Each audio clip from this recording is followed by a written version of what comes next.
even if, like me, you think that as a secular Jewish person, a secular partly Jewish person, that the probability is, on secular grounds, that Zionism was a very big mistake to begin with, and is a false messiah for the Jewish people, whose main achievements have been in secular diaspora societies. Even if you believe that, the fact remains that there is a self-determined Jewish community in Palestine, and that is something to which I think the Jewish people do have a right. Maybe not to a state, certainly not to an exclusive one, but to a diaspora derived, Yishuv as it used to be called. They have as much right, in other words, to be in Palestine as any other historic community does. What's gone wrong with the Israel-Palestine dispute? What's most notably gone wrong? Ask yourself, because this is going to come back to you very soon and haunt you again. Well, there are two communities, one Arab and actually quite largely Christian, but predominantly Muslim, one Jewish and quite predominantly secular, both approximately the same size and number, with equally good claims to at least part of the land. The majority of Jewish people in the diaspora and in Israel have for a long time favored a two-state solution to this problem. It's a national question. It's a land question. This is also the expressed view of the United States Congress, of American Jewry, of the United Nations, of the European Union, and of the Palestine Liberation Organization. It's what the majority of people involved in this dispute want. Why can't they get what we all want? Why is it made impossible? Because in both communities, a veto is held by the party of God. In the first case, by the Messianic settlers, who think that by establishing fait accompli by violence and stealing other people's land in the name of the Jewish people and in the name of God, they can help to bring on the Messiah. If only, they say, we could get all the Arabs out of this area and all the Jews in, gathered, then the Messiah would come, finally, after such a long, sweaty wait for his arrival.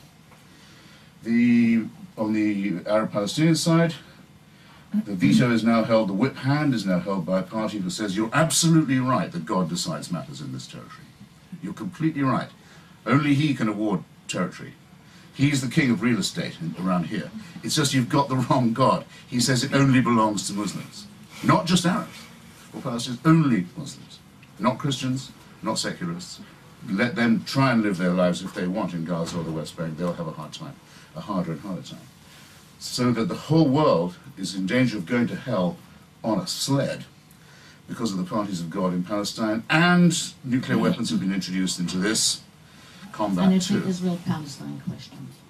And it's a question of primogeniture and real estate, because it's not as though they were stealing land that was never theirs, and it's not as though the others were never there.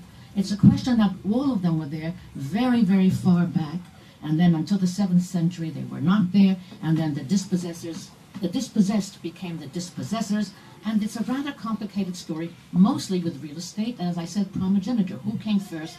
Was it the God of Abraham? Was it Muhammad? Was it Jesus? I think that that's the complication. I don't think that the wild cowboy madmen in the colonies and the settlements are anything typical. Of course, they're atypical. But I don't think that the question of Israel-Palestine starts there. I think it started way long ago. And of course, the only solution is a two-state, as we all know, and we're all on the same side. It was just that I wanted to bring up the point of the origin of the conflict. I don't know if you agree. Well, it's always good to be asked to begin by straightening out the Israel-Palestine question. So why don't we get that out of the way? I think there's a distinction you're failing to make, and it's actually, if I may say it, clarified a little in. It's called Dieu n'est pas grand, available at fine bookstores everywhere, including in this voisinage.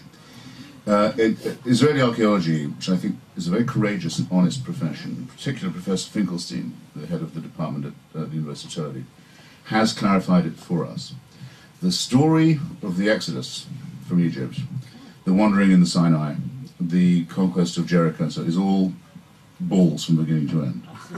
It's completely, fantastically made up.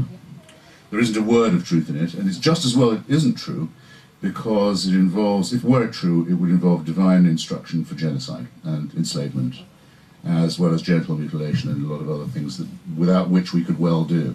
However, Israeli archaeology, many Jews say, come on, if it's none of it's true, the whole Moses thing is all made up, can't you give me anything to cling to? What?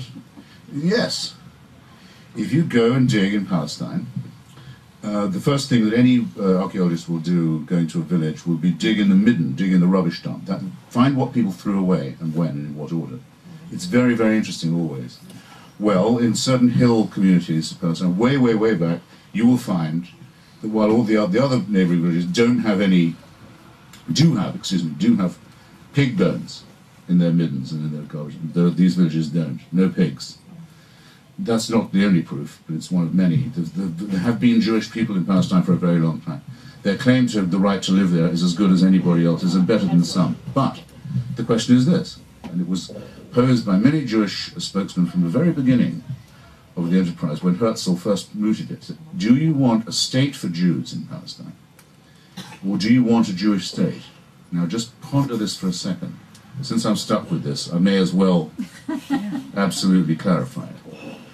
Here's what I mean by that distinction. Should Pakistan be what it was first claimed to be, a state for Muslims of India, so Muslims in India can feel safe in their own state? Or should it be a Muslim state, where everyone has to follow Muslim law?